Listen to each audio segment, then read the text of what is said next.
All right, I will go ahead and call the meeting to order.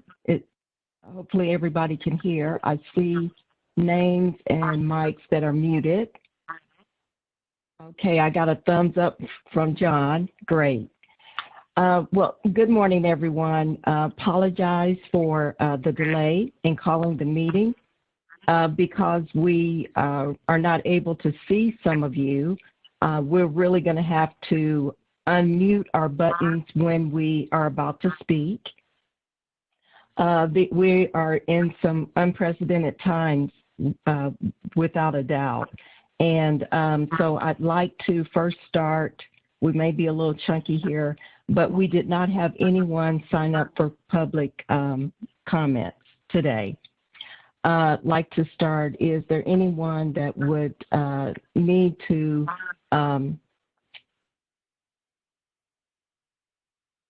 declare conflict of interest?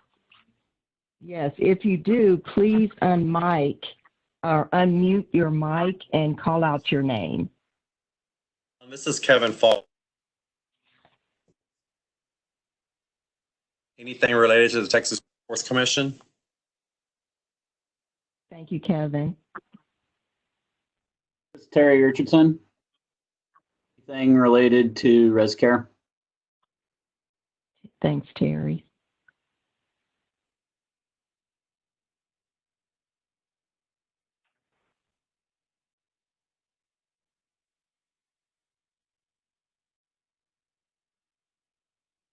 Please remember to unmute if there's anyone else.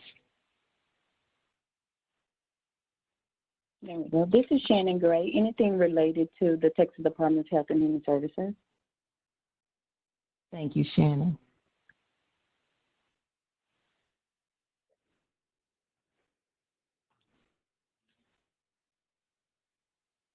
I did have my agenda in front of me. Is Belinda on the call? I don't see her name. Okay.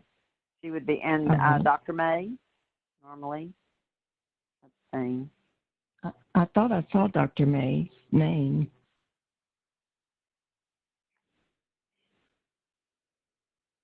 Let's go ahead. We can always pick it up in the action. All right. I think next would be, I can't pull my agenda up now in front of me.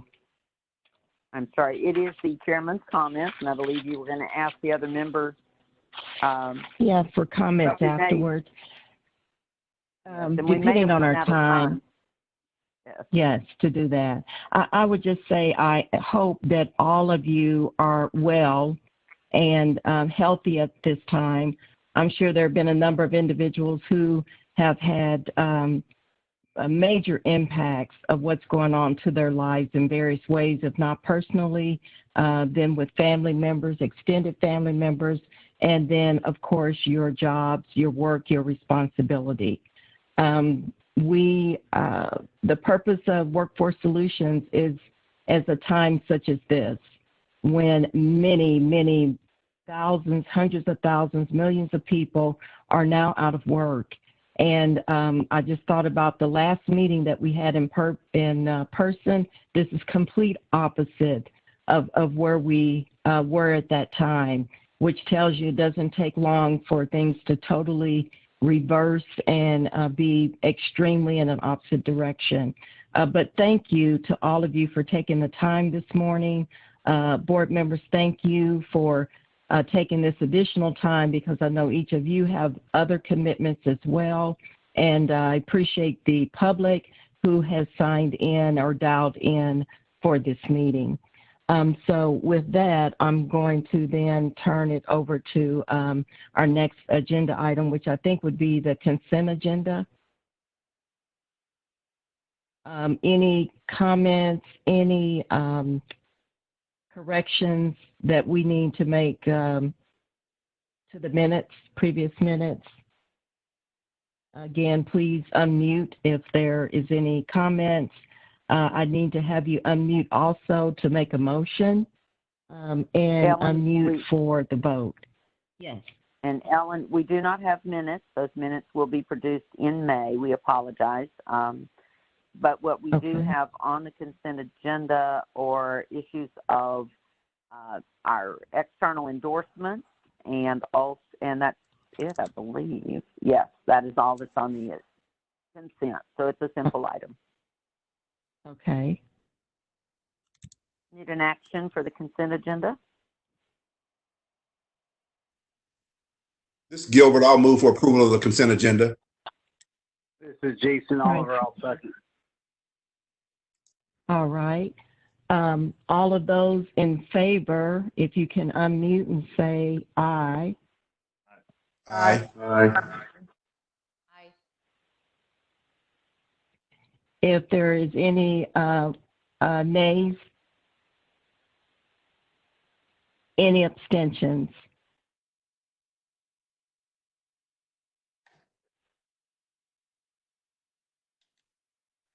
All right. Then so moved. The ayes have it, so moved. Thank you, Ellen. I think next is means ends expectation, and we can lead off. There's very little action on today's agenda. Ashley Werner should be standing by, and then the staff is prepared to roll through those reports. Yes, good morning.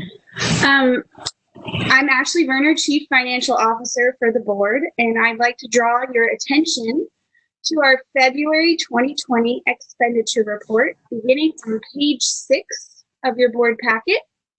You won't see many blue lines for discussion this month, as we brought many grants to you at our February board meeting for approval to contract. The one highlighted item this month is on page 8 for childcare. We will be receiving about $5.1 million from TWC for a COVID-19 supplemental childcare distribution.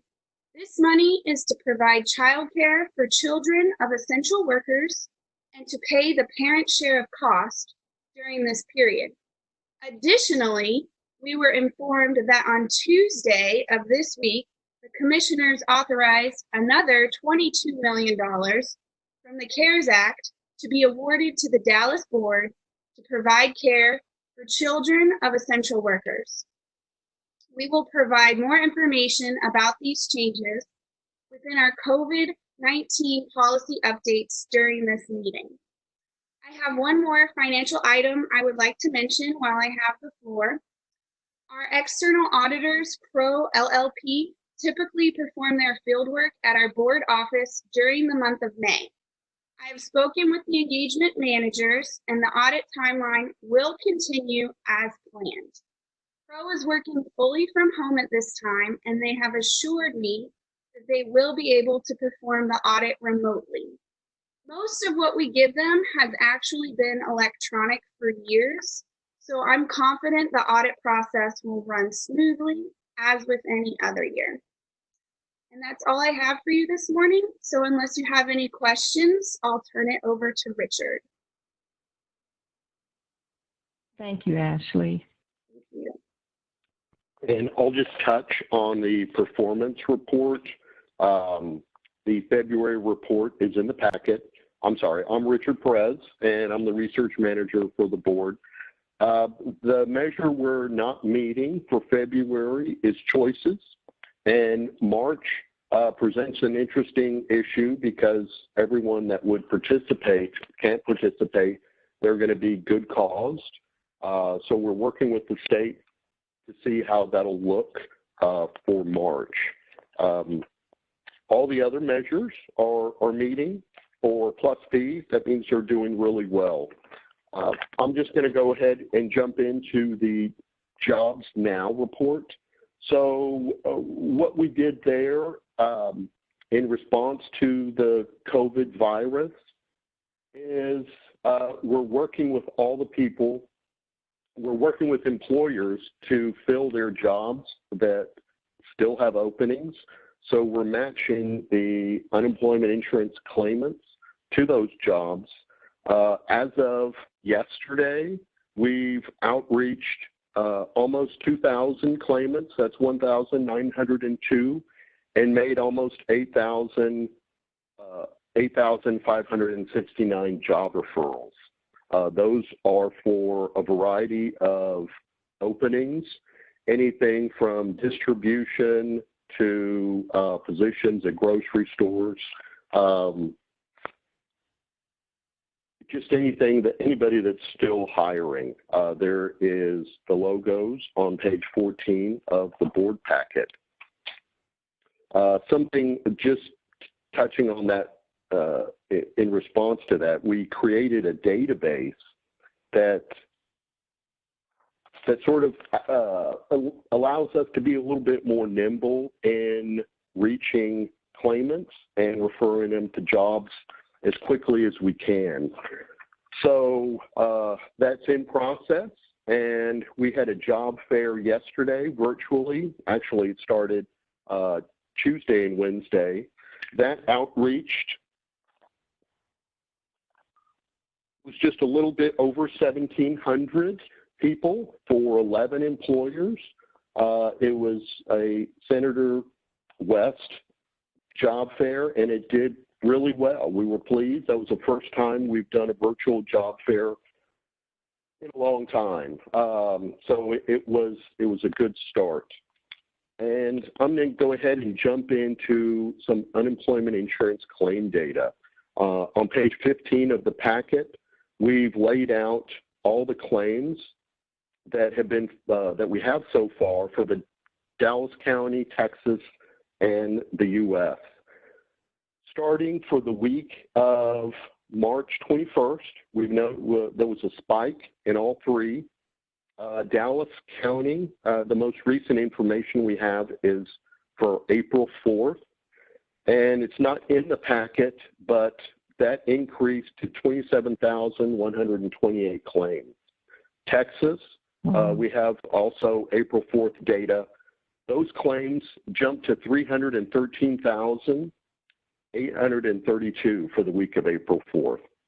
The U.S., there was a news release today, but I don't have that information.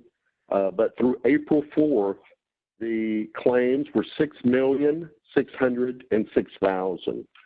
They revised the March 28th number upwards to 6,867,000 claims. So for the March 28th, that was the highest level of seasonally adjusted claims on record. The record goes back to the 60s. So we're in unprecedented times, like Ellen had said earlier. We're expecting the number of claims for this news release to be similar. I did a demographic profile, just a snapshot of who are the claimants. And this was just a 3-week period from March 15th through April 4th. And that's also on page 15. The age of the claimants, is younger than usually. That's primarily because of the restaurant and service industries, the eating and drinking establishments. Those were really hit hard. So all the people that work there primarily were laid off. The claims hit women a little harder than it did men. So for that period, there's 57% female claims opposed to males. Education, most of them have some college or technical school. So I thought that was a good snapshot so we could know who the claimants are, so how we could better serve them and match them to jobs. On page 16, I'll just touch on the snapshot. Job postings are down. The unemployment rate, it still hasn't spiked yet. For the period that's in the board packet, the information goes through the week of the 15th. So the next news release should have an interesting spike for the Texas, the county, and the U.S. We charted how many claimants are in work in Texas, and there's also a big spike. And then we also have the layoffs. that are happening. Those we're getting information daily, so we'll have an updated list for the next board meeting. And just to touch on the occupation and industry of the claimants, full-service restaurants hit the hardest. Second, hotels and motels, dentists, office, anybody that would have contact with people, those occupations were really hit hard. Food preparation, sales, and office work. So that concludes my report, and I will pass it off to the next topic. Thank you. Richard, I think your report deserves some time and moment of questions. Anyone on the board want to dig into any of this info? I truly appreciate Richard and his team have been amazing. Mario is working. Dwayne Dankesreiter, I know they prepared a report for the Dallas Fed earlier. What week is it? Okay, maybe it was this week. Richard, when will we have additional demographics? Because this does just stop at March 31st, correct? Correct. And I can, that's something I can do. So I can take a look at the, expand the snapshot to see who's filing. So I think I can have that pretty quickly, at least for the next board packet, or if we want to send out supplemental information. I think I'd like to update this in a supplemental fashion, post it online, and share it with the board as often as we can get clear data and something new to report. I want to draw attention that 34% were Hispanic that were affected. And again, we're talking about the service industry. This is a unique mix of unemployed people. It is not the traditional downturn. 40% or nearly 40% being 30 or under. There are unique aspects to this. We are needing workers. Richard pointed to some amazing figures, and Jobs Now is just off and running. Our partners at the Dallas Regional Chamber have posted much of our information on their website, so they are front end to business.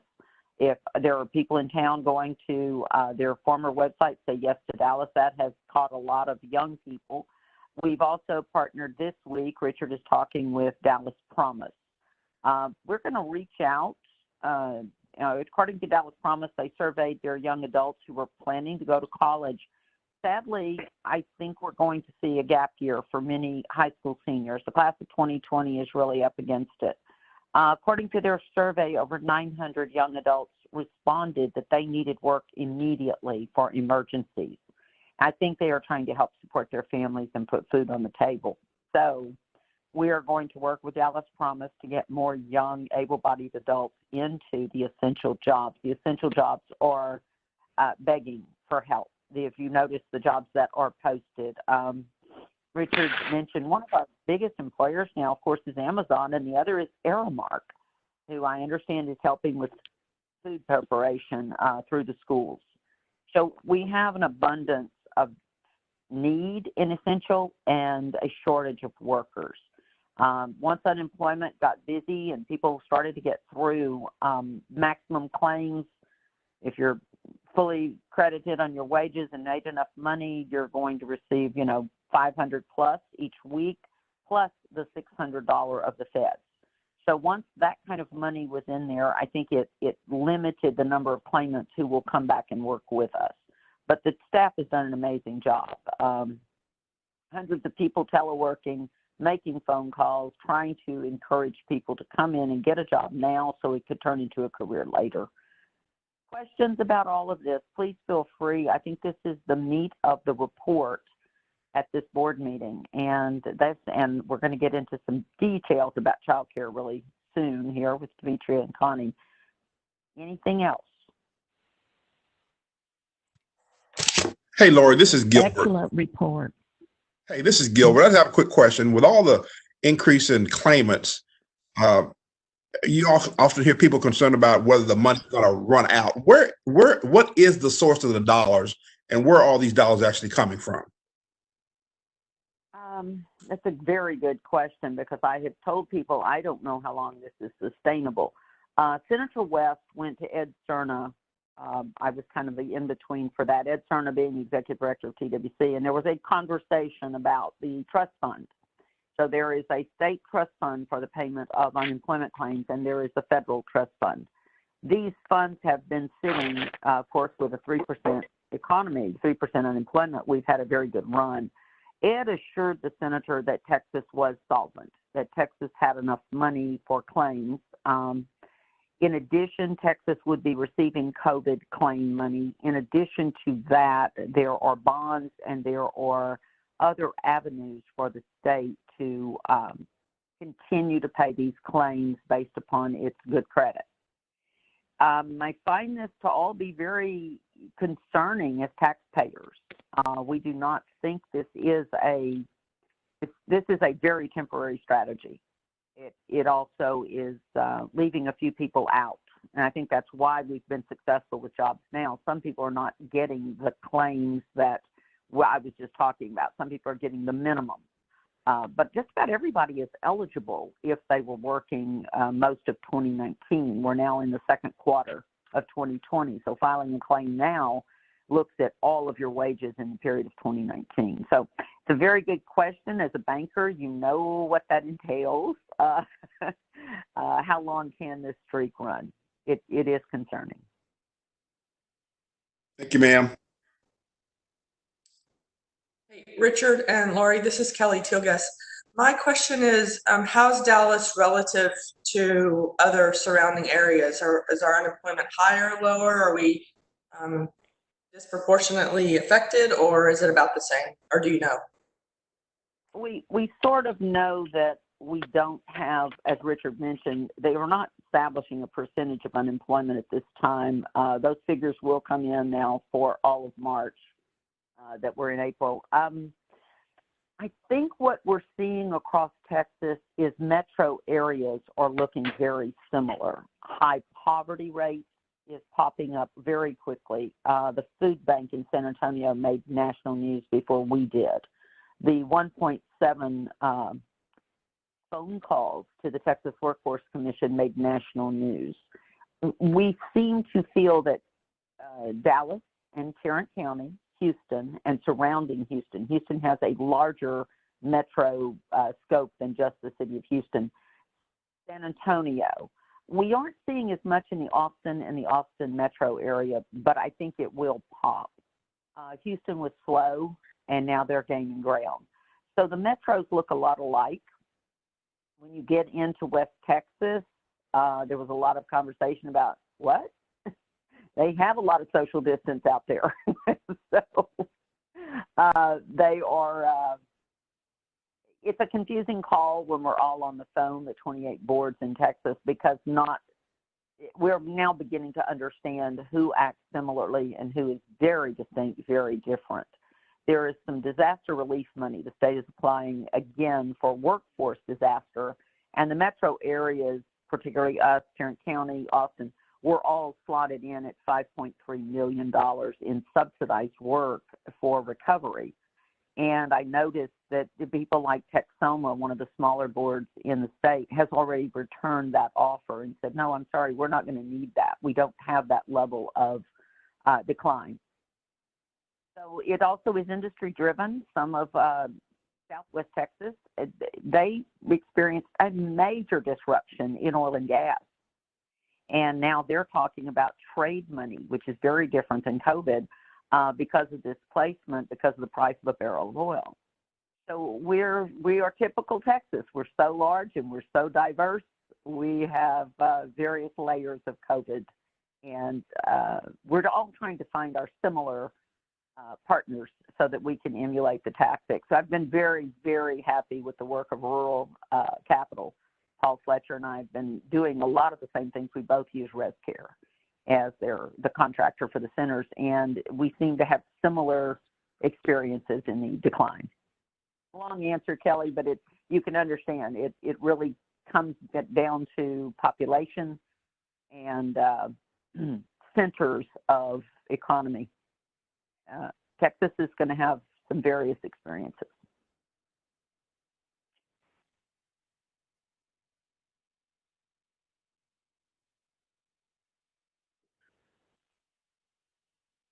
Anybody else? Okay, any other comments? Excellent report, Richard. Thank you. Very detailed, very interesting data. And as you said, I'm sure changing daily. Yeah, And it Ellen, absolutely is. I want to say just thank you to Richard, to Stephen, to Kent, to Lynn, to Sean, to Ike. Sean is our developer who built our database in, 10 wonderful days. I mean, we could not ask for a better effort on the ground. And I think I wrote a little article last night for a Washington group that wants to ping this Jobs Now. Jobs Now has really caught on with workforce. Very few boards, I think, have tackled it in the scope that we have, putting so many bodies on the line and gotten numbers. But it is being emulated, and it is being, the Department of Labor had asked the state for information on our Jobs Now. So my thanks to our team, to the team on the ground. There are multiple teams out there making phone calls every hour, trying to find people to take essential jobs and making some of these employers very happy in the process. I echo that, Lori. Team has done, your staff's excellent. And I know you're working day and night, 7 days a week, too. Thank you. All right. And I believe we have the monitoring update, and that would be Connie, and then quality assurance, and then Connie will give the first part of policy, and then Demetria will take over. Child care has been busy, busier than you would imagine. So Connie, go ahead and do quality assurance and the first item on policy.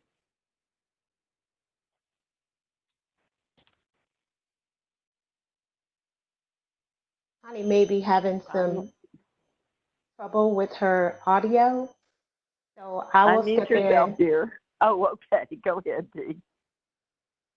Good morning. I'm Demetria Robinson, Vice President of Workforce Solutions, Greater Dallas. I'll direct your attention to page 17, Quality Assurance and Oversight report. The only pending thing that we're waiting for now is a final report for Child Care Group with a fiscal review from our external monitor. The yellow highlights indicate those are final reviews that are due, responses that are due back to the monitors in reference to their initial monitoring visit, either program or finance. There's no real issues on that report. And I'll move into the next section on page 18. Oversight and contracts. The COVID-19 policies, as you know, much has changed since Friday the 13th of March, from the way that we interact with our families and friends, grocery shop, and even the way we work. And we've had that challenge this morning. I even had technical difficulties getting on as well. But thank you. I'm appreciative that we have this opportunity to work in this manner and also get the work done and serve the customers that we are used to serving. COVID-19 disaster plan. These policies are established to assist us in moving forward with serving essential businesses and customers in accordance with the Dallas County order. On March 22nd, 2020, the judge initiated an order where, sorry, I'm trying to keep up over here, where we had to define what essential business entailed, and this is associated with our Jobs Now initiative. So that plan has been established in this policy that we'll need approval on. I'll move into childcare, what I know best. I'm trying to fill in for Connie, so excuse me if I stumbled over that. Childcare services. On March 17th, the Texas Workforce Commissioners approved policies pertaining to the administration of the Child Care Services Program in response to COVID pandemic.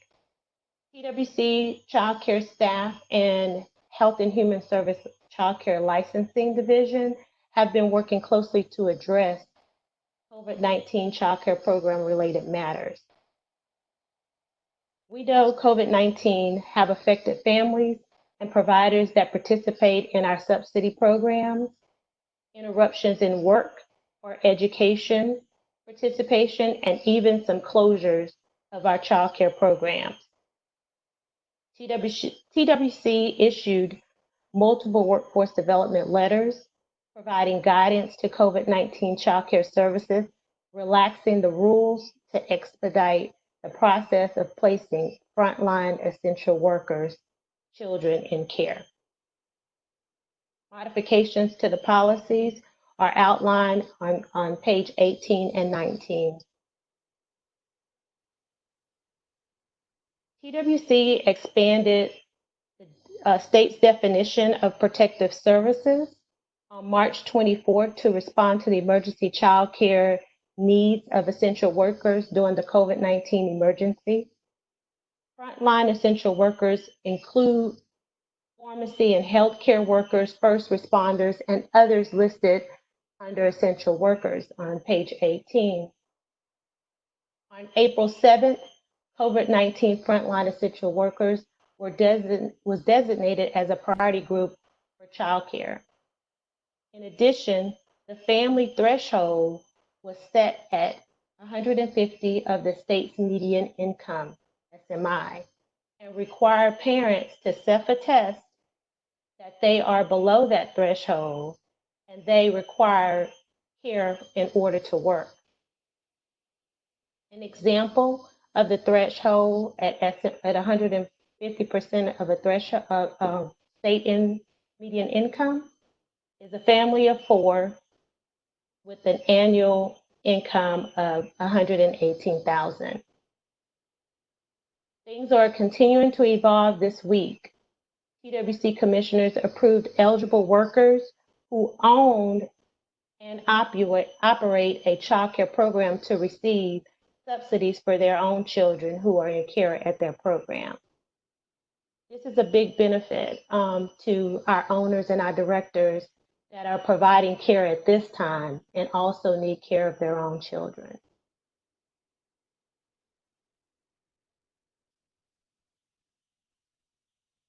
Effective March 1st, 2020 until further notice, COVID-19 related absences will not affect ongoing eligibility, and boards will continue to pay providers based upon active referrals. Although absences will not affect ongoing eligibility for parents, the board is required to track and report child care attendance to the state weekly. Our contractor child care group will collect attendance from child care programs through one of 3 ways: utilizing the swipe system that the parents are used to using if a provider is still open and can make that system accessible to parents. When they drop off their kids, they will still use that system. Otherwise, we will use twist reports where the providers are reporting the attendance and are using child care groups web portal for tracking that. Parent share cost is really one of the big changes in our system during COVID-19. Some parents are assessed and required to pay a portion of cost for their child care that's provided. To assist parents with their share of costs of child care and to help offset the lost parent share of cost payments to child care providers during COVID-19, TWC provided guidance on implementing policies to ensure continuity of services for families and payments to providers. For the month of March, reimbursements were considered on a case-by-case basis. But for the month of April, parent share costs will be waived for all families and supplemental payments will be made to child care programs on an average calculated by TWC. The parent share cost amount is $95.76 that will be paid to providers. On March 24th, the commissioners approved $2.7 million specifically for the parent share of cost supplemental distribution amount, which Ashley mentioned earlier in the $1.5 million. Moving on to interruptions in parents' ongoing participation in work, education, or training due to COVID-19 will not affect a child's eligibility for child care services, including temporary changes, displaced from work, and/or a break in activity exceeding 3 months. Permanent loss of work, education, or training care must continue for a minimum of 3 months, and further guidance will be provided by TWC if it goes beyond the 3 months. Quite a few policies. I'm trying to move through all of them. Moving on to page 19.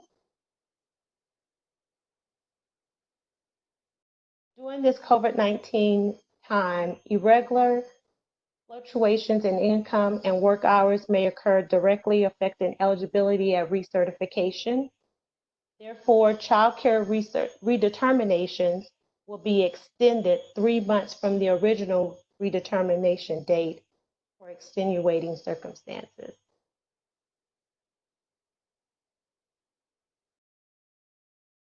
In addition to what I previously mentioned, ongoing payments to child care programs will include those that are temporarily closed or reduced operating capacity due to COVID-19.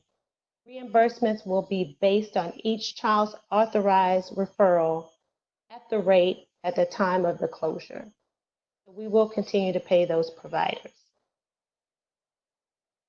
For school age care, if a school age child requires full-time care due to school closures, which they are all closed, the full-time referral is to be created and authorized for temporary full-time care. So if they were coming after school and now the parent is an essential worker, we will change the referral to reflect full-time care if it's needed. Child care program closures are to be reported to child care licensing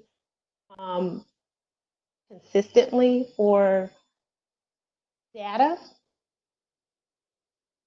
The right page. On April 10th, Governor Abbott announced the Frontline Child Care website and highlighted the Frontline Child Care availability portal created by TWC. This portal allows providers to enter their facility operating hours and the number of seats available weekly. We encourage all the child care programs that are open to enter their information weekly to ensure essential workers can access accurate information when searching for child care.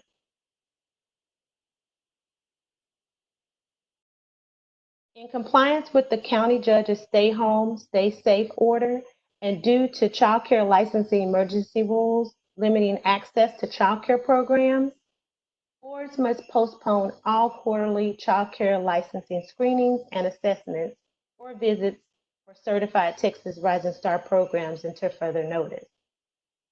We will evaluate at 3 months to determine if additional time is needed, but not exceed the 6 months from the originally scheduled review date for Texas Rising Star providers wanting to become part of the program.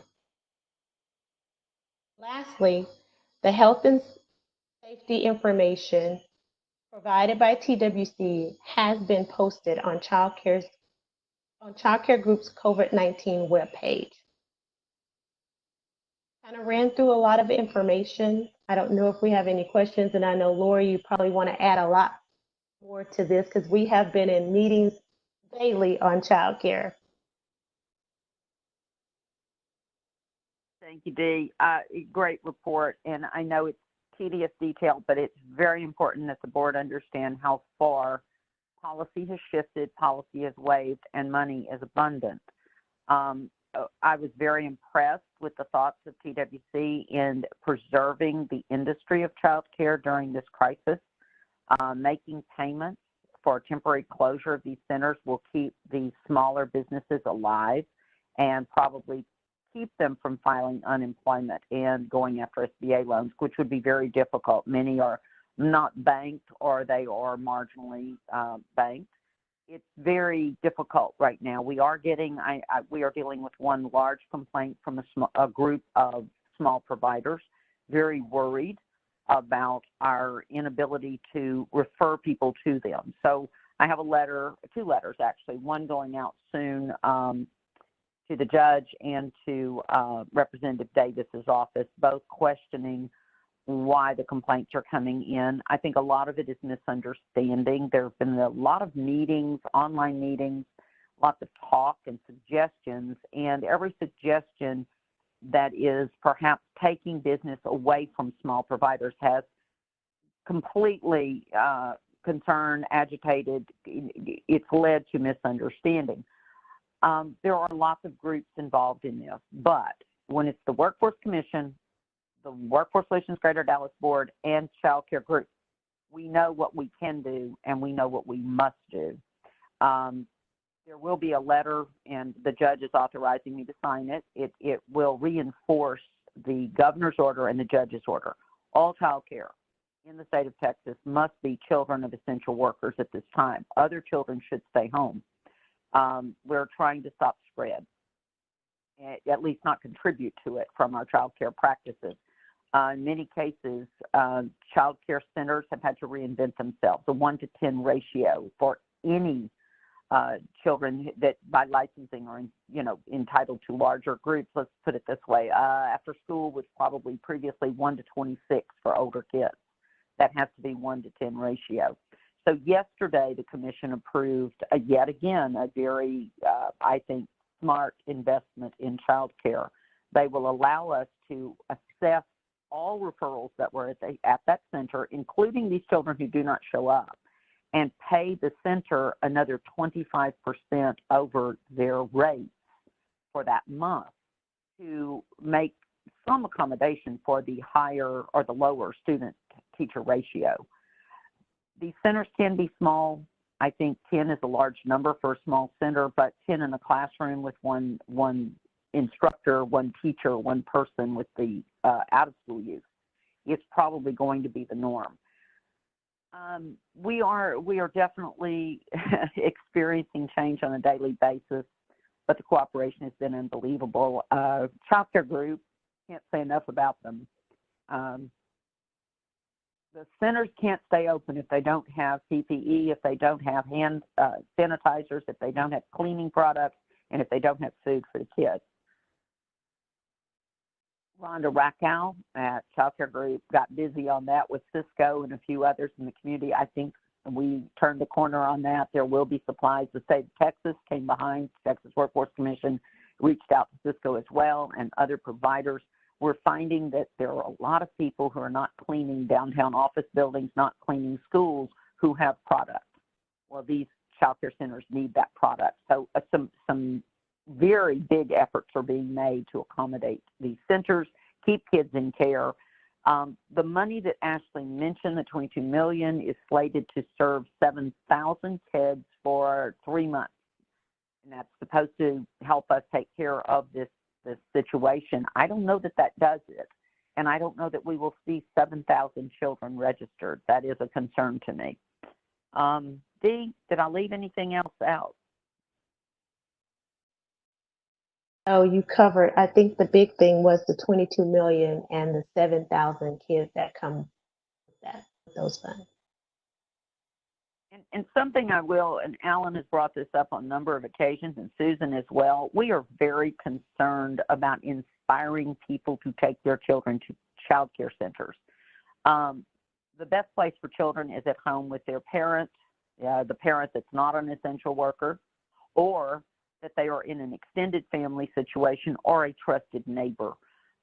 We really don't want groups of kids built up in our community, but we want to preserve these child care providers. So it's a tough battle.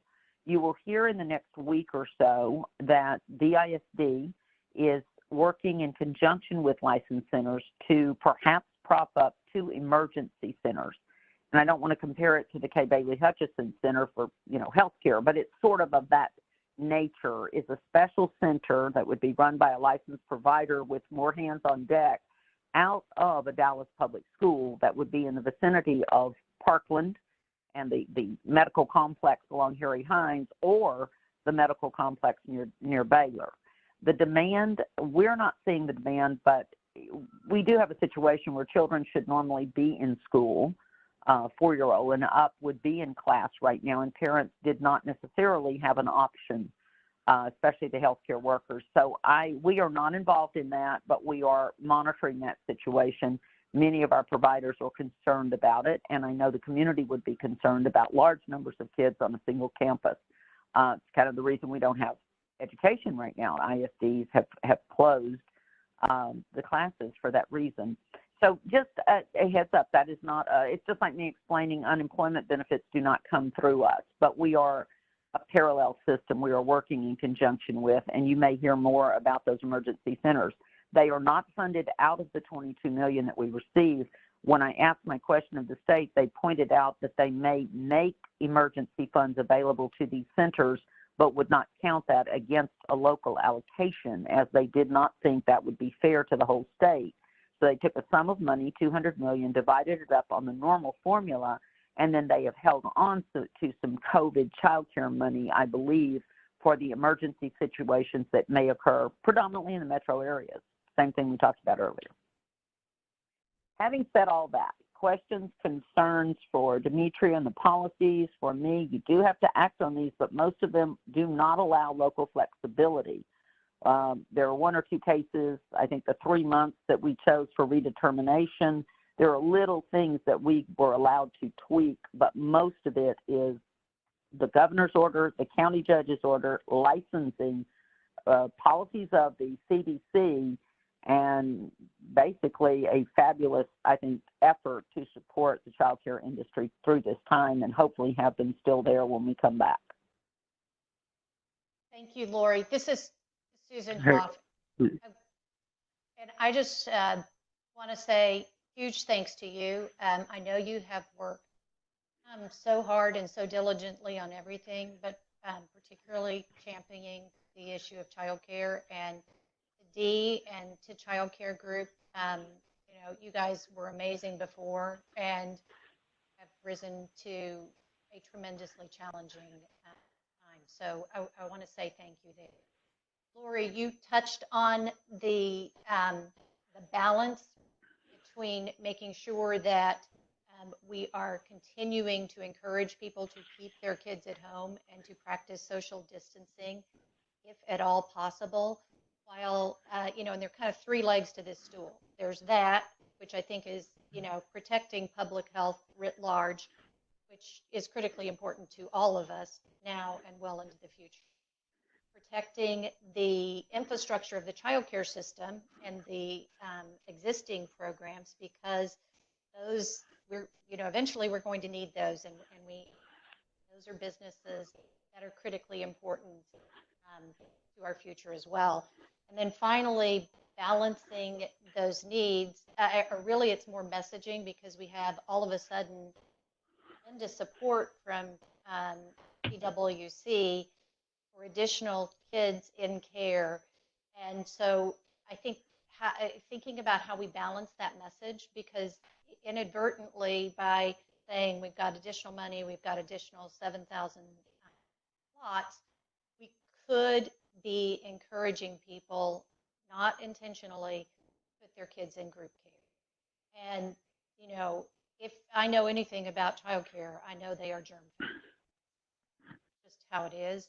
And so thinking very carefully about how we balance that messaging, and I would encourage us as a board and all of us individually to lead with best possible scenario for essential workers is to arrange for safe care for their kids, their homes. more with a trusted neighbor or friend, not in group care. That's number one priority, and I think that mirrors the words of Judge Jenkins as well.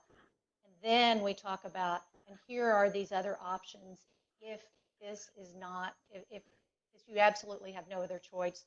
Here are the opportunities for group care.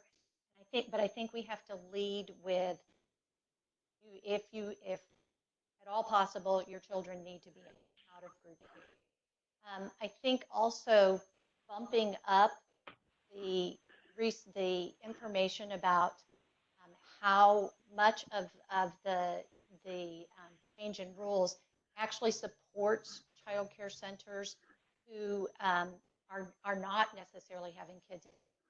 They will still get reimbursements if children are absent, and they will do so for an extended period of time. I think lifting that part up and leading with keep your kids home.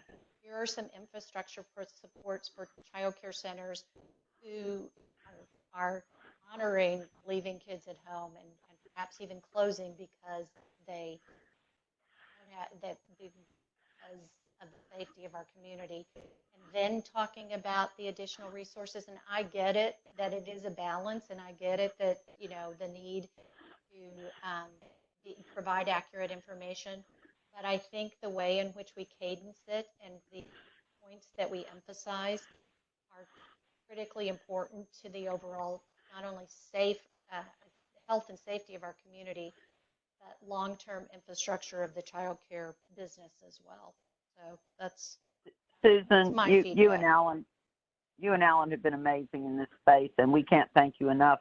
I think we're about to lose our quorum, and I'm going to just rush through the next item. You've done this for me before during ARRA. It is anticipated there will be implementation strategies and decisions to be made as a result of COVID. Staff requests board authorization for the president, that is me, to take action for authorization of contract policies, recontracting issues for WIOA, child care, adult education, other funding streams. These items will be discussed after they have been passed. Approval and ratification will come back to the board. These policies are the crux of the meeting, and before anybody drops off, I really need action on this. If you agree, board action to authorize the president to contract and issue policy for the different programs, also issue contracts in between this meeting and the May meeting. If it is a huge issue, other than what we've discussed all of this money that is coming to us. We need to contract that money to Child Care Group and Res Care and keep the ball rolling. So I would ask action of the board. We need Ellen, I'll give it back to you. Ellen needs to be one of the ones dropping off right now. Yes, if I can get a motion to accept that the president can step in during this time, especially when it's so fluid. If Lori indicated, needed action on all of these. Yes, everything on these 2 pages. So moved. This is Susan. A second. If I can get a second. A second. Thanks, Kelly. All right, all those in favor say aye. Aye. Aye. Any opposed, nay? Any abstentions?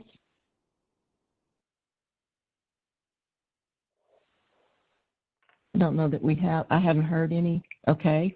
Then so moved. And I do need to step off the call. So Gilbert, can I hand it over to you to continue this and close out the meeting for us? Sure. Happy to do it, Ellen. All right. Thank you. Thank you, everybody. And everybody, please stay well and stay safe. Thank you. Thank you, Ellen. All right, Lori, what's next on our agenda? We really need to go back. I think Alan wanted to say something on the child care conversation following Susan. Yep. Alan, did you? Yeah. So 2 things. One, I just want to make clear to everybody on the call how dangerous of a situation this is. Kids carry COVID, and little kids don't social distance. And I think if we're prioritizing, and I'll certainly say, at least for my sense, if we were prioritizing between public safety and thinking about the sustainability of any singular small business, I'm prioritizing public safety, and I think it's the responsibility of this board to prioritize public safety. And I think, to Lori's point, the state has done as much from a policy standpoint to make sure that we're mitigating the impact of small business as possible. Having said that, here's the metrics that I hope, as a board and I hope as a community we're looking at. I'm looking at how few kids access group care. So if our communication as a community causes spikes in those accessing childcare, especially in moments where it does not look like our essential systems are going to be overwhelmed, that is a miss. It's a total miss. So right now we're not at risk of overwhelming our essential services. So if we communicate in a way that causes a lot of people to send kids into group care, which is patently unsafe, then that's a miss. The second thing is to Susan's point, I hope we'll be able to get data on how many child care providers are accessing subsidy funds without having kids. And I think we should be looking at it as a win every time a small business owner as a child care provider is receiving $1 for a child that has whose parents are keeping them at home. And I think we ought to look at that as a core metric during this time of emergency care. But I want to be clear, I hope we don't have 7,000 kids showing up into group care. And that's my push for this board. And I hope this board would get behind the idea that we want to minimize the amount of kids going into group care that could be carriers. The data is very, very clear. The spread is happening based off of those that are asymptomatic. And these kids are going to be the most susceptible to carrying because they've got the parents that are on the front line. So that's all I wanted to say. And that is such an important message, Alan. Thank you so very much. I am concerned that the 7,000, the money, and the emergency centers will continue to drive parents to unsafe situations. The most endangered people in this will be the caregivers who are of a certain age or health condition. And I know it's a problem for them, the choice between doing what their passion is, making the money that they need to keep their people employed, but preserving their own health. And as Alan says, if you're dealing with 3- and 4-year-olds, they don't know 6 feet away. They know a hug. So we do have some very dear concerns here for the system, for the children, for the caregivers. And money and access will drive traffic. It will bring people to this. Child Care Group is doing a very good job of suggesting other options to parents and reminding parents, if you're the essential worker, but there's another caregiver in the home, your child will need to stay home.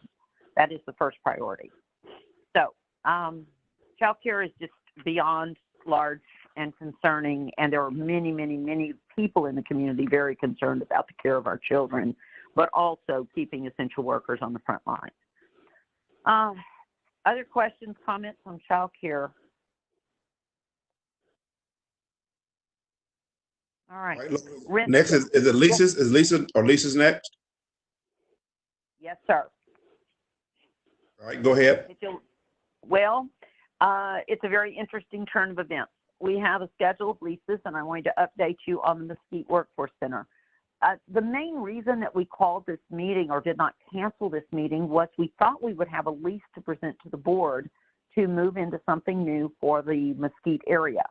That did not happen. In the last 2 weeks or 3 weeks, I was called by our brokers at CVRE and told that our current center, now you have to remember we have been in this center either as a state agency or the workforce board since the early 90s. And it is a strip center on Galloway at Highway 80. The Mesquite Center has served us well, but we're out of space. We need room to incorporate the vocational rehabilitation staff, and there are many coming into that center. So we were looking at what was a Lazy Boy standalone retail operation. The parking cannot be accommodated. It's a small parking lot, 60 slots. We have at least anticipate 60 workers and needing 60 more slots for our traffic, our customers. Most of Mesquite does do car traffic. They are not on the bus route. So we do not have a lease this month, and we are losing our lease this month. It runs out on April 30th. So we made the decision, took a vote among the executive staff as well, and said, let's let it ride. Let's let the center go down. It saves us over $13,000, well, 12 on here, but it was close with electric and everything. It saves us a lot of money each month since we're not inhabiting that center. It leaves us flexible. Shauna is the director there. She is the program manager at Mesquite, and we've talked about keeping that group connected and keeping them virtual. At this time, everyone is working virtual, and we're paying all this rent for all these other centers. So Mesquite falling away, we know we need bigger space. They could not accommodate. They did have a tenant lined up for our space, so we let them go ahead and process that. It leaves us with a month-to-month at Alpha, Preston at Alpha, which is not bad. They don't seem to have a tenant coming in. Again, it's good rent for them while we are closed, and we have a home base to go back to. Mesquite is not a big issue for us right now, but I want to comfort everybody that we're still in Mesquite. The virtual center is running just like all of our other virtual centers. And we will watch the market. Mesquite may have new developments when we come out of this. We may absolutely get parking accommodation. There is a fitness center to the east of the office that would have been perfect. At the time, they were not interested in leasing us parking space. That may change. There may be other opportunities in the retail space in Mesquite that come available in this time. So unless you have serious issue with this, we're simply allowing that leases that come due under COVID, just let them expire. We're already teleworking, and we are teleworking with gusto. And just ask Alex and Diana. I cannot thank the two of them enough. The two in our tech department have been, and QNet. QNet is our contractor. They've been amazing. We were able to telework more people probably than any board, just by virtue of what we had on hand, what we decided to do with materials that were in our centers, and WatchGuard and VPN coming into homes and moving all of the telephones to the receptionist homes and making that a seamless system so that any published number for Workforce Solutions Greater Dallas is being answered today and has been. And that's leasing. Lori, here's my question. So on the Mesquite Center, I understand why we're working virtually, but once we get back to people needing to go into a center, how long do we think it would take us to ramp up something in Mesquite, and what happens to those people in the interim? Well, we opened an office, if you remember, in Pleasant Grove, and truly that's not 5 miles from where we are now. So we will drive traffic to Pleasant Grove, which it is a very accessible center. And again, most of Mesquite cannot access the bus line, DART. It would be very different if that center had been on a DART bus line. So most of the traffic is car traffic. We're there at Pleasant Grove. Shauna and DeShayla will work together in that center for anything that requires physical presence. I think we're in good shape. We'll have a mobile unit now. If the center is virtual today, it could be mobile tomorrow and show up at local libraries. We could advertise it open at a recreation center. We could do temporary. I sort of like the idea of keeping a center that is mobile now because we anticipate maybe some starts and stops in COVID. And we are hoping to leave all of the equipment in place at the homes for now. We don't need the equipment back in the office to make sure that when we go back, we really go back. I don't want to break it down and start it all up again. It has been very costly to set all this in motion. Okay, thank you.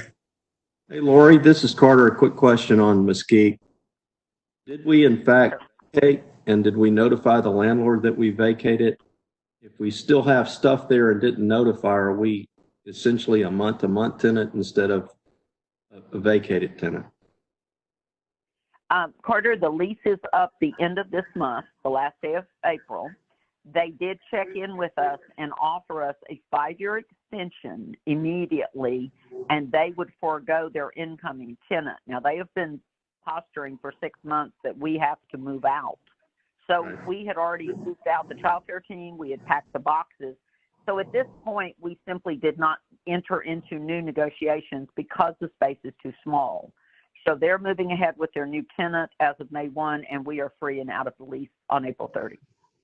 Okay, thank you. Oh, thank you for the question. That is a good one. We really are just letting it run its course and not interrupting that. We had already invested a good bit in moving. In fact, we should be out of there before the 30th easily. Other questions? Is there any board action needs to take place on regarding leases? No, sir. I simply wanted to make the point that we had intended to bring you a lease. We could not do that this month. If I could just have another moment to talk about some of the other situations that I'm active in, and then I'm going to open it, or Ellen had intended to open it. I believe Carter wants to lead off with some comments. Just very quickly, one or two other things that I've been up to.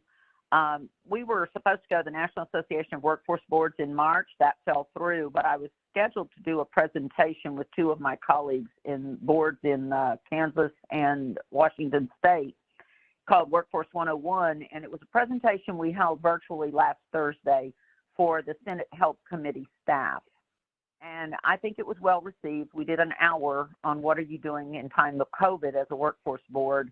And of course, I gave them our selling points, jobs now, teaching people to learn online, as we have been doing with our Walmart grants. And I apologize, we didn't have an update on that, but we still are moving forward to create a portal and to stretch our retail pays into Paths for Texas and getting the other 5 boards online. So I did talk about online learning. The other third point that I really pushed to the Senate staff was we need a subsidized youth program for the summer jobs for young adults. I do believe this graduating class will see a gap year unintentionally. They need help, and I don't believe employers should be under the pressure to hire as many interns in a normal year. It would be very helpful, and I believe it's in the 4th bill that may come before Congress if they can all agree on something. And it did have a significant return to summer jobs programs that began in the 60s as a remedy for crime and young people with nothing to do in the summers, 1968, 69. We ran those until the late 90s. We have not run them in this century, and I believe the COVID situation will bring about a return to teaching young adults to work, putting them in community service, giving more help to the cities and counties that need the help to bring it all back. That is it. I wish I could say thank you to everybody that has helped us through this. I've been doing town hall meetings, some very successful. Representative Turner had one recently with the judge, myself, Miguel Solis, the superintendent of Richardson Schools. I'm also handling a handful of complaints, and our team out there, I cannot say enough about ResCare and our center managers. ResCare has gone to the mat for us. They have hosted all of our WebEx other than today. Lisa, I'll be calling you. She has made it possible. There's the regional director over Texas Project. She has made it possible for us to meet in large groups of all the people so we keep everybody on the same page. And they helped us to get the license for the virtual job fair, which really lit up the community. I had no idea. Very little publicity, but Channel 5 picked it up. And as Richard reported earlier, we had a massive turnout for something that was brand new, 11 employers online. It was truly as big, if not bigger, of the city job fair we ran right before this started of 1,400 people. So having said that, Gilbert, I'll give it back to you. I think the idea was to let board members give us a little bit of flavor of what they're seeing or involved in so that we can all stay connected, and maybe come after Carter, maybe come back to Susan about charity work that's going on and where funds are being raised, Susan. So Carter, kind of tell us your stuff. You had some good stuff. Thank you. Well, just relating to the school districts, and Susan can jump in as well. She's done a phenomenal job with raising and distributing money. So I know hers will be very interesting as well. But DISD in particular has done a phenomenal job, as well as all of the districts, of distributing food to children. But I just wanted to point out that there might be an opportunity for families. There seems to be some gap between feeding children and then family members. So your companies, as you think about this and see opportunities to serve, there might be some opportunities for food drives, and those might go back to the school districts where there's some shortfalls for family. Also, DISD has put out a request for volunteers to actually distribute the food. I think they have a lot of campuses where they're feeding, and it's once a week, like 9:30 to 1. There's 47 sites throughout Dallas where they're feeding children, and it's just a matter of putting things in the car. So as you're looking, or your employees are looking for volunteer opportunities, go to DISD, sign up, and that might be a good opportunity for you. Thanks, Carter. Susan? Thank you, Carter. And so just a quick update, as Lori said, United Way and a number of other philanthropic organizations have been focused on assessing needs, understanding the gap between where public dollars can make investments and support work and where philanthropic dollars can fill in. And so we at United Way quickly did a community needs assessment that last week of March, identified the top priorities, as you can imagine, just as Carter said, food access, particularly for kids, but quickly after that for many, many people who'd lost jobs and did not have adequate savings or resources to get access to food. Emergency assistance, reemployment, definitely high on the list, and then a lot of concerns about group living spaces, particularly shelters for domestic violence, as well as those are top priorities that we did in the first tranche of funding. We established with 25 other funding partners across North Texas a collaborative called North Texas Cares. It is not a pooled fund. It is a group of organizations or funders who adopted a common application, so to streamline the application process for nonprofits, but then also to streamline the review and grant-making process for multiple funders as well. Since we established North Texas Cares with Communities Foundation and the Dallas Foundation on the 26th of March, since that time we have received over, I think, 1,200 applications for funding. We have reviewed probably close at this point to 600 of them. The United Way staff reviews and then sends out recommendations to all of the 26, 27 funding partners. And we at United Way have made investments in over 120 organizations, granting out about $2.1 million over the last. Collectively, North Texas Cares has granted, including the United Way funding, about $8 million out to community organizations that are really the front lines in terms of providing service areas that are access. And I want to say thank you to Carter. I think Jason is still on the phone, and so many corporate and philanthropic partners across the community who have made contributions to this fund and are continuing to do so. As we know that the recovery work or the response work right now is critically important, but we all also know that the recovery and rebuilding is going to be months and years into the future. And so, again, we want to focus on making sure that we understand where public dollars and public actions can fill needs, but then also where philanthropic dollars and private dollars can fill those gaps. And so that's the spirit. We're reassessing needs this week as we've kind of gone into this process, making 3 weeks of grant funding.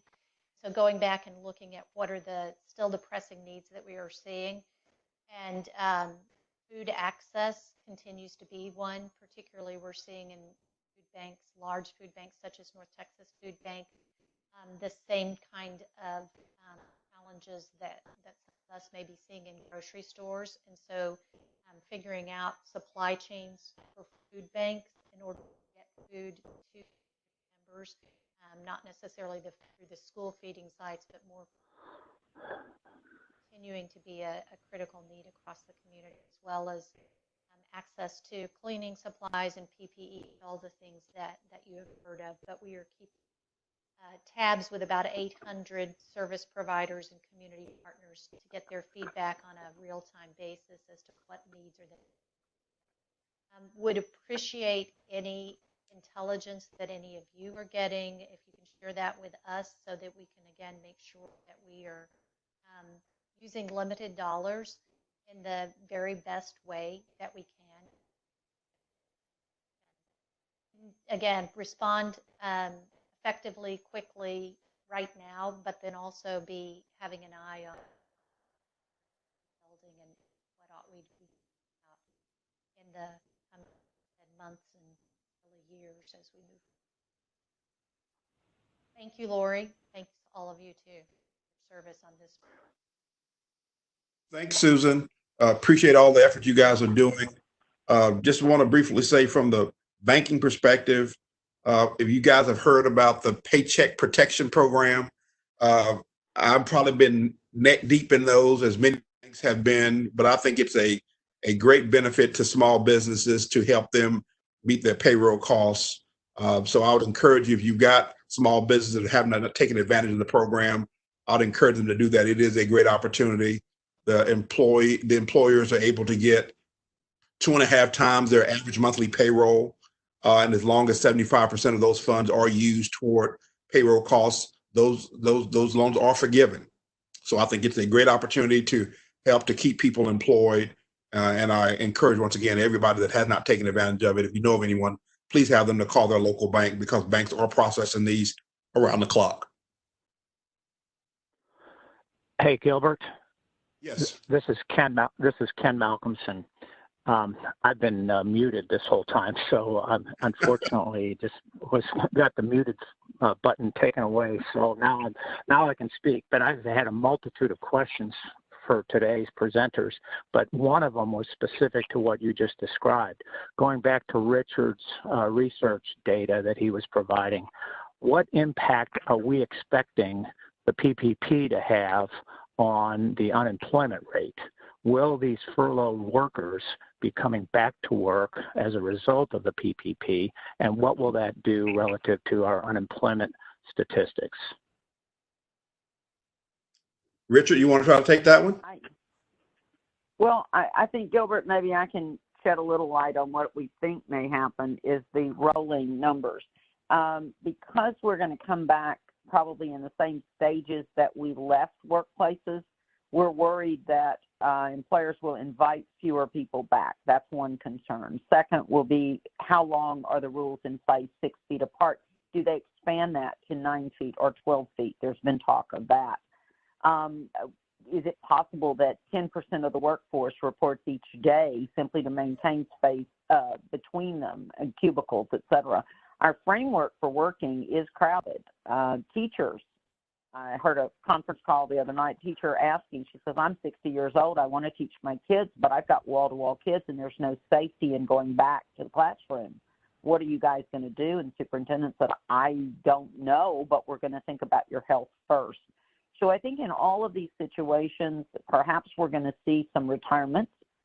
We had already seen people that were not engaged in the workforce, and I think it's been brought home in a big way that people need to make more money. People need to do more in the workplace so that we do not have so many people falling into poverty and food shortages, or people not being able to afford food this quickly. Within weeks, we were at a state of destitute because they couldn't get unemployment benefits. So it doesn't really answer your question. I'll give it to Richard. He's had a little more time now on this question. But I think we're looking at a waiving, just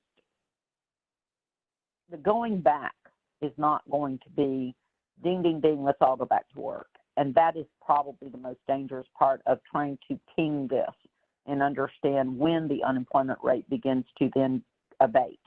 We know that as a workforce board, our work picks up when we start going back. We're going to hear from every employer that's lost people, trying to find them again, trying to make sure that some of them, like restaurants, making sure that their people are taken care of and find other jobs if the business closes permanently.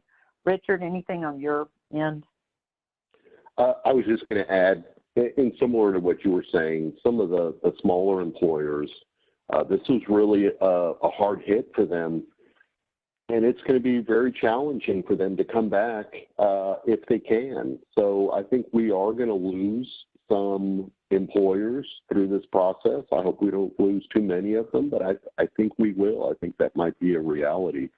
And not just restaurants. I think it could be a ripple effect for all different kinds of employers. Something that's compounding all this is the oil industry, so Houston, Gulf Coast, and other parts of Texas is also hit really hard. That doesn't have anything to do with the COVID virus, but it's going to be challenging. Well, we can keep an eye on the number of employers to see that's reported quarterly. So we'll take a look at try to follow the data to make sure we can do what we can for layoff aversion and other kinds of services we can provide them. Just real quick, the state is bringing up some skills development grants that are really quick that deal with training to see if that can abate some of this. And there's probably going to be some other initiatives that come out that are similar. Ken, I think we'll also. Go ahead, Lori. I was just going to say, I think we're going to see a lot of change in what people do in our country. There will be more manufacturing and doing the products that we found ourselves short. We also have to replace the food supply where we're losing major contributors to food supply. So the nature of work in the U.S. is going to take another swing, a new era. Go ahead, Gilbert. Yeah, I mean, one of the things with this PPP program is that those dollars have got to be spent within an 8-week period. So I think it will definitely encourage or be incentive to employers to keep those employees on for at least that 8-week period. But if the market doesn't turn around after that 8 weeks, it's going to be difficult for those employers to justify, keeping those people on payroll. So that's my concern, is that things aren't going to just turn back on immediately. And those small businesses can't afford to pay those employees if they don't have the revenue coming in. So I think without a subsequent level of stimulus or the market turning around quickly, I think we're kind of kicking the can down the road a little bit, because I think we may end up with similar situations here, 8 or 9 weeks from now. But aren't we expecting an expansion of the PPP and stimulus package 4? Yes, there is discussion about expansion of PPP. There's some additional programs that are coming about that have maybe, the PPP was 100% guaranteed by the SBA, the government. There's other lending programs that are coming out at a 95% guarantee. My concern as a banker and as a community lender is that the last thing a lot of these small businesses need right now is additional debt. That's not going to do anything but strangle them down the line. So that's my biggest concern. Yeah, I guess, but going back to what Lori said, since the data that Richard provided us earlier is very dated, if we believe what we see in the media, that 1.1 million Texans are right now unemployed, then yes, we're not going to see everybody come back to work. Clearly, that's the case. However, a large percentage of them will as a result of the PPP. So I think we need to keep that in mind as we look into the future from a forecasting perspective. And then at the same time, this stimulus package 4 is we need to all be advocating for expansion of those types of programs for small businesses and for individuals. I totally agree with you, Ken. Ken, just one more thing. I made it very clear when I was speaking to the Senate staff. Time works against money. The biggest problem I've seen in this is too many people hit the button to release their people before they got involved in the PPP or looked at it. We are getting alarming layoff notices that happen immediately. People just flew into action because they didn't know what this package would look like. So layoff aversion, all of the plans that we could do, our rapid response team is sitting idle most days trying to contact employers who say, I'm sorry, I've sent them all home already. So that's my concern, is the timing of everything was very clunky. And you have to do these things in an order, in an urgency that perhaps should have been far better orchestrated. And we're seeing a lot of loss on the front end. Now, hopefully that stopped. As soon as these loans started being processed, the 31 pages of regs were issued to the banks. What is that, Gilbert, 2 weeks ago today, maybe? Yeah, and they actually changed. I mean, they would change overnight. Mm-hmm. Yeah. Yeah. It's 2 weeks ago tomorrow. But but that doesn't stop an employer, even if they furlough their employees, they can still benefit from the PPP. Maybe not to the extent that they would have if they hadn't furloughed their employees prior to the announcement 2 weeks ago or the signing of the legislation 2 weeks ago. But they still can benefit from it. And Ken, that's correct. And what we're even seeing some employers do is, once again, 75% of those dollars have to go toward payroll costs to be forgiven. But there's some businesses that are making the decision that, you can't find there's nowhere else you can find 1% money. So some of them are understanding it may not be forgiven, and they're looking at it as a loan at 1%. Ken, I want to address your other issue about the timeliness of the data. The Texas Workforce Commission doesn't want us issuing. Lori, let me interrupt. I'm Yep. sorry. I wasn't being critical at all. I wasn't being critical of that at all. I clearly understand that the data was as of March 31st, or I think Richard might have mentioned April 4th. And there's been a dramatic shift between that time and now. I'm not being critical of that at all. I'm just simply saying that we do know that there's a big delta between what was reported as of March 31st and where we are today. And I'm just saying we need to acknowledge that. That's all I'm saying. I'm not being critical of the data being dated at all. Yes, sir. I just want to say, though, that we are sort of handcuffed about what we could get out of the database and what we're supposed to be talking about. So we really took a chance even publishing this. We want more data out there. We want the data, but I understand the state's apprehension is don't paint the picture any bleaker than it already is. They want to do what's good for business. And you know what I'm up against. I mean, we would like to give you what we see, but until it is confirmed by the state, it makes it very difficult for us.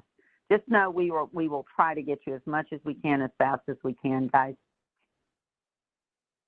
Hey, Lori, just want to make sure, as my understanding, this WebEx will time out at 9:45. So just want to make sure we get everything resolved before it times out on us.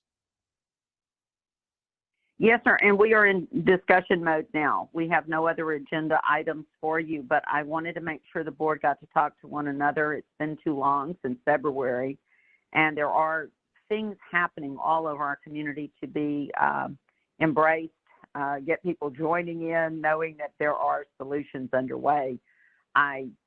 Whatever anybody wants to talk about at this time. Otherwise, we have, I think, completed the agenda. I want to give one more shout out, and that's to BT Law. And I want you guys to know John Dickey and Stacy assisted us in this webinar, and I don't believe the problems are their fault. This comes from our experience, but also they run a secure system for lawyers, very locked down. And for those of us who logged in yesterday to make sure it worked, we apparently used up our access code and then could not log back in today. So our bad. Stacy, you did a great job getting us here. And John, thank you so much for agreeing to do this for us. I promise we will make it better in May and do a better job of not testing it before it's ready to go. Gilbert, I give it back to you. If any other board member wants to speak, I guess this is the moment, and we have about 6 minutes. Yeah, I just want to open up. Any other board member have any comments they'd like to make? Hearing none, I guess I will give everybody back some time to get some other things done today. So on behalf of Ellen as our board chair and Lori as our president, we appreciate everybody taking the time this morning. We do apologize for the technical difficulties at 7:30 this morning, but we got it done. So thanks to everybody for making the commitment this morning. All right, thank you. Thank you. Bye-bye.